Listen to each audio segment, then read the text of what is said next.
Bonjour, j'ai le plaisir de vous accueillir dans les studios de Webcast Story pour parler aujourd'hui donc de l'efficacité des moyens de communication. J'ai le plaisir donc d'accueillir Éric Trousset. Je vais te passer la parole, Éric, pour que tu reposes donc le sujet qui est celui de l'efficacité des moyens de communication dans une dimension 360 sur des principes, n'est-ce pas, Olivier Goulet, donc des points de contact consommateurs. Éric. Bonjour. En fait, le sujet est aussi ancien finalement que la communication, puisque dès lors que l'on investit, la première question à se poser, c'est qu'est-ce que ça me rapporte? Mais ce problème ou cette problématique a d'autant plus d'acuité aujourd'hui que finalement le digital a complètement perturbé, on y reviendra tout à l'heure, les moyens de mesure, parce qu'aujourd'hui l'automatisation de la récolte de données pourrait laisser à penser que c'est facile de mesurer l'efficacité de points de contact digitaux et que le reste devient totalement ringard, voire même inefficace. Or, c'est faux.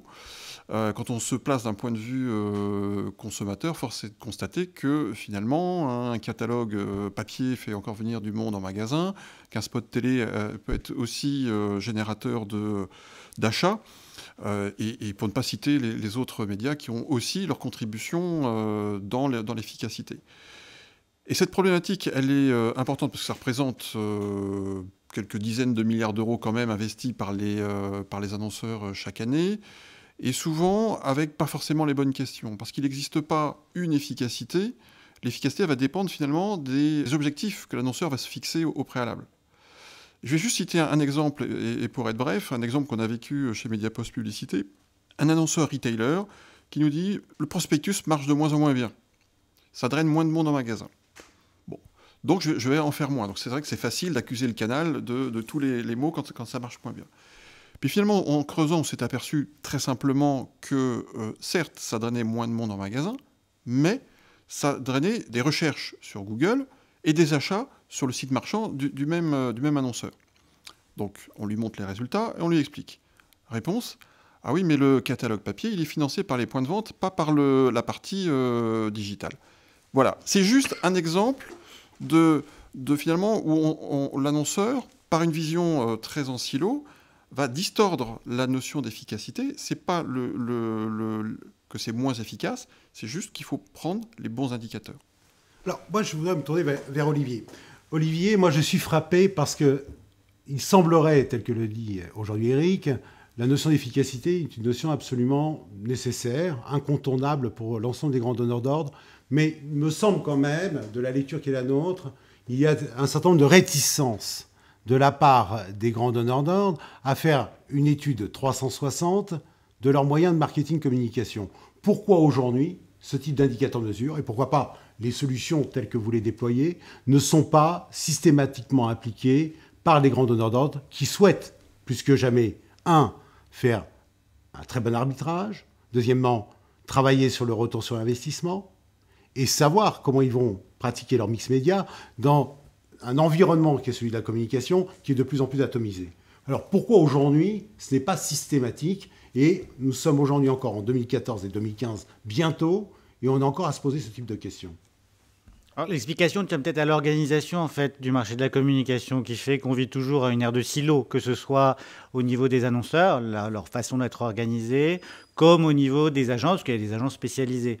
Or, nous, en tous les cas, les études qu'on peut être amené à mener, on essaye d'avoir une vision consommateur. Or, cette vision consommateur, elle fait fi totalement des silos. C'est-à-dire que les gens ne rentrent jamais dans une catégorie par rapport aux silos. C'est-à-dire que le point de vente est important pour eux, au même titre qu'un point de contact média ou qu'un point de contact digital. Voire, ils ont tendance d'ailleurs à mélanger les deux. Une explicitation très simple, lorsque les gens nous parlent de ce qui est fait en vitrine, ils nous parlent d'affichage. Or, techniquement, c'est dans le budget retail. Or, on voit bien que pour un consommateur, finalement, il n'y a pas du tout cette organisation. Donc la difficulté tient probablement à l'organisation aujourd'hui du marché, même si on voit qu'il y a une demande de plus en plus importante de la part des annonceurs pour avoir cette vision quand même transversale, notamment par rapport à une multiplication des points de contact qu'ils peuvent activer, et notamment liés au développement du digital. Alors, puisqu'on parle du digital, Richard, je me tourne vers toi. Donc aujourd'hui, je crois que tu travailles beaucoup sur les indicateurs de mesure en la matière. Donc, à la limite, on va reparler encore d'un silo, donc ces indicateurs de mesure sur le digital. Quelle est toi aussi, ta lecture sur ces sujets-là et quelle est un peu la réticence ou les réserves que peuvent émettre les annonceurs sur une étude beaucoup plus globale? Alors, moi, j'ai constaté les mêmes silos qu'Eric, c'est-à-dire que quand vous allez voir un retailer et que vous lui dites « ce serait bien qu'on puisse mesurer combien de gens finissent en caisse chez toi », alors qu'en fait, ils ont initié leur vente sur le web.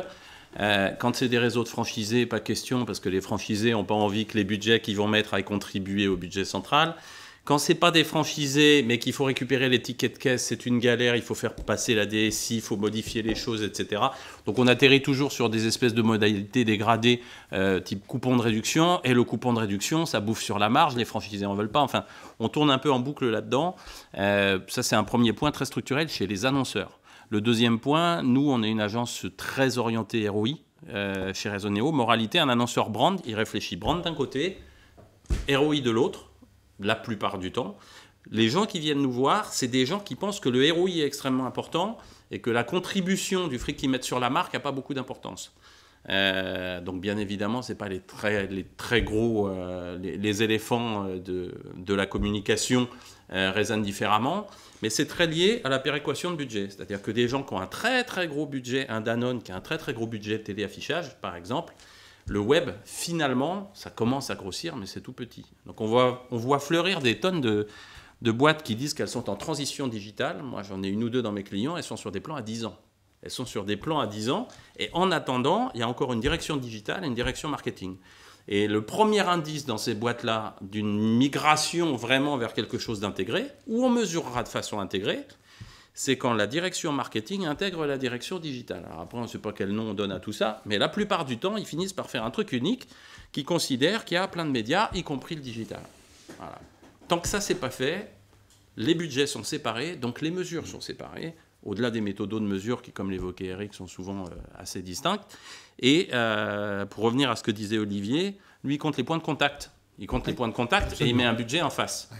Si vous parlez de points de contact à quelqu'un qui vient du pur web, ça ne lui parle pas. Lui, il n'a pas de points de contact. Il a des cookies, il a des cookies, il a des recherches, il a des requêtes, mais il n'a pas de points de contact, lui.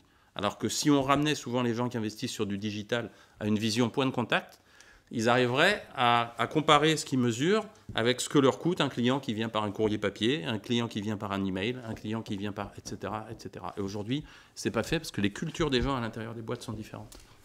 Alors, l'expérience qu'on a, la faible et la courte expérience que nous avons, Eric, sur ces études, nous avons eu à traiter donc 3 secteurs d'activité l'année dernière, qui étaient celui de la banque, de la GSA et des telcos.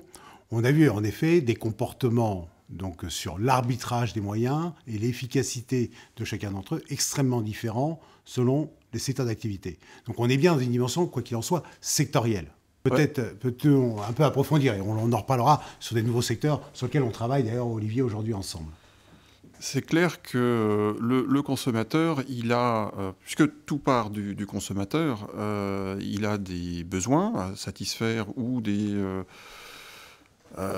coups de cœur. Heureusement, la consommation, ce n'est pas que la satisfaction de besoins. Et à partir de là, il va commencer par se dresser une liste de marques possibles, une liste de produits possibles, la marque venant éventuellement après. Et l'expérience et le choix vont se faire progressivement à partir de ces différents points de contact vécus, subis ou recherchés. Il faut bien voir que le consommateur va aussi arbitrer les points de contact. Pour autant, il va leur donner une certaine valeur. Et un point de contact donné peut être extrêmement utile dans les télécoms, beaucoup moins en GSA. Je vais prendre l'exemple du site web de la marque. Il est clair qu'aujourd'hui, en GSA, le catalogue papier prime devant tous les autres points de contact. C'est beaucoup moins le cas en télécom, où finalement, là, même si les points de contact physiques restent importants, même s'il y a de l'édition de print, il est clair que le site web de la marque, là où je vais essayer de comprendre un petit peu ce que me raconte l'opérateur, parce qu'ils ont quand même souvent des offres particulièrement compliquées, je vais d'abord le chercher dans le digital. Je vais passer par des moteurs de comparaison, parce que finalement, ce que me raconte l'opérateur X, c'est peut-être pas la meilleure offre. Je vais aller aussi sur des sites d'avis d'internautes. Alors que pour aller acheter son yaourt, le site d'avis des internautes, je m'en fiche. C'est pas ça aujourd'hui qui va driver mon choix. Ça va être plutôt une question de prix, de proximité, etc. Donc il y a vraiment une logique sectorielle évidente et tout point de contact a sa chance. Et dans les études que l'on mène avec Olivier, elles sont la caractéristique de pouvoir, et après je laisserai la parole à Olivier, mais de distinguer ce qui relève de la prise d'information par le consommateur, ce qui relève de la construction de l'image de l'enseigne ou du produit, et ce qui va être du registre de l'activation, ce qui va me donner envie d'acheter. Et donc, avec ces approches, on peut effectivement, d'un point de vue conso, voir quels sont les points de contact les plus utiles dans le choix de l'individu. Alors peut-être reprenons un peu de méthodologie, pour essayer de bien comprendre comment ce type d'études se déploie, quels en sont bien sûr les atouts, mais aussi les perspectives que cela peut permettre, donc comment on peut se projeter demain donc, avec ce type d'études. Parce que j'ai toujours très peur quand on produit des baromètres, lorsqu'on produit des indicateurs, c'est une étude de plus que l'on met dans le tiroir. Et quelle en est l'application réelle? Alors, méthodologie, application et perspective. Ça fait beaucoup en une seule question. Sur la méthodologie, comme on se dit consumer-centrique, en tous les cas qu'on souhaite, on est reparti, nous, du fait d'interroger les consommateurs. Et les consommateurs qui sont des consommateurs qualifiés.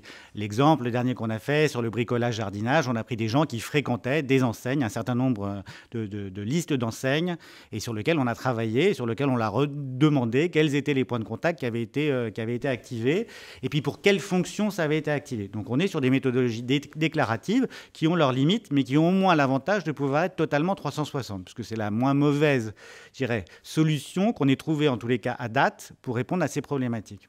Des exemples concrets de la sophistication qu'on peut avoir et des perspectives, c'est que ce qu'on voit en dimension d'évolution, c'est que de plus en plus de points de contact sont activés par les consommateurs. Un exemple, juste sur la dimension d'information sur le bricolage, il y a 17 points de contact qui sont déclarés comme étant activés par les consommateurs.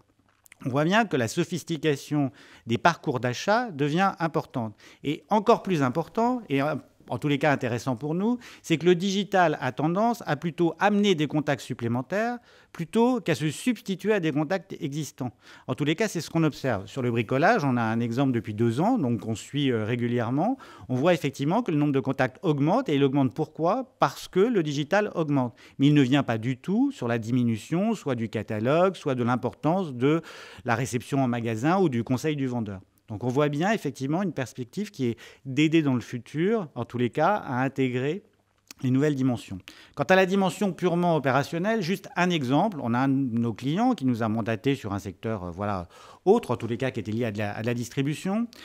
Ce qu'on a observé, c'est que sur les points de contact, la télévision en tant que telle, et puis le partenariat télévision, avaient pratiquement la même utilité consommateur. Alors, c'était intéressant en tant que tel, mais dès lors qu'on y rapportait le budget, bien évidemment, on a eu là un vrai calcul de ROI qui a permis à l'annonceur, en tous les cas, de refaire basculer, tout en restant au sein du même canal, en tous les cas, de refaire basculer en optimisant vraiment, en tous les cas, le rendu qu'il avait par rapport à l'argent investi. Donc, on a des décisions très concrètes qui peuvent être prises par rapport, en tous les cas, à ces outils.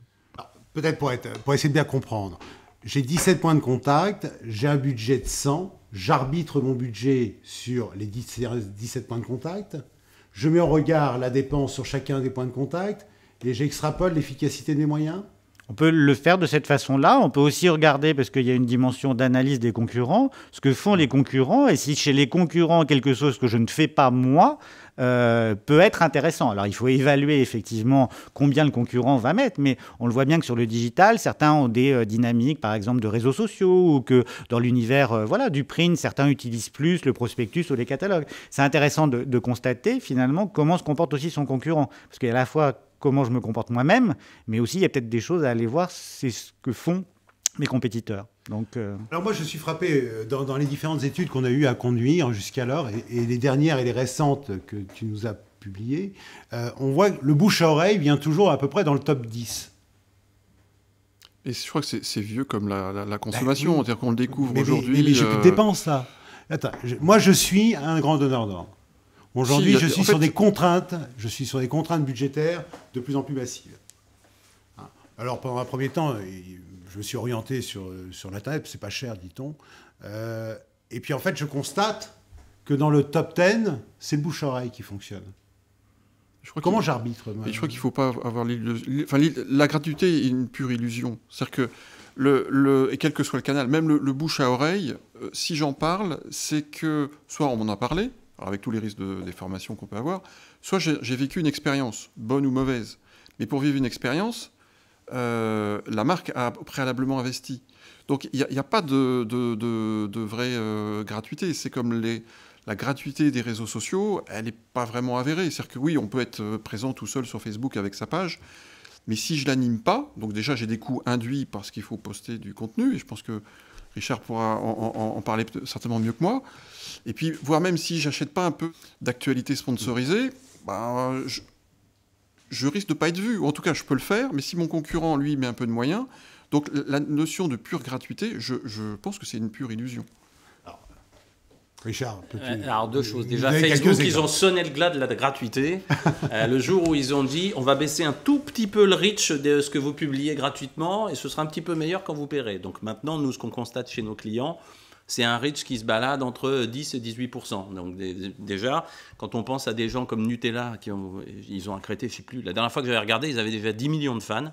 10 millions de fans, et ben à chaque fois qu'ils postent un message, maintenant, ils vont avoir péniblement 1,5 million, 1,8 million de fans qui vont percevoir le message. C'est un peu dommage vu tout ce qu'ils ont investi. Parce que ce qui est vrai dans ce que dit Eric, c'est qu'ils ont investi un fric absolument colossal pour bâtir cette population. Alors dans la construction de la marque, dans les ambassadeurs Ferrero, dans tout ce qu'on veut, Ferrero, ils ont mis un fric absolument colossal sur la construction de ça.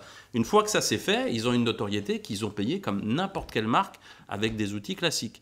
Le leurre de Facebook, ce serait de croire que c'est gratos. Alors, je ne veux pas descendre Facebook parce que ça a une forte utilité. Mais ce qu'il faut garder en tête sur les réseaux sociaux, c'est qu'une partie de l'investissement est un investissement maîtrisé. Je communique avec ma marque. Et que leur viralité, par nature, elle permet d'avoir, quand ça fonctionne, de la visibilité gratuite. Sauf que c'est de la visibilité gratuite qu'on ne maîtrise plus. Et donc, les marques sont obligées de s'habituer au fait qu'elles investissent 10. Sur les 10, il y en a 4 qui sont vraiment efficaces et il y en a 6 qui vont circuler sous une forme plus ou moins variable de bouche à oreille et sur lequel le discours à l'arrivée ne sera pas forcément celui qui a été prévu.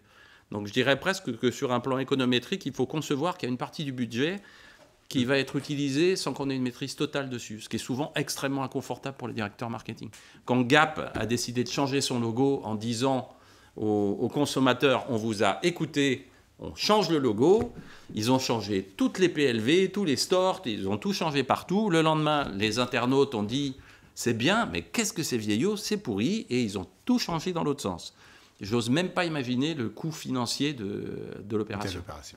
Et ils ont été obligés d'assumer ça. Il y a une deuxième chose, je pense, qui est importante, c'est que au-delà de cette dichotomie, il y a une partie du budget, économétriquement, il y a une partie du budget qui passe dans un truc qu'on ne maîtrise plus. Voilà. Alors, je ne sais pas comment toi tu le mesures. Après, c'est peut-être plus compliqué, mais on ne maîtrise plus.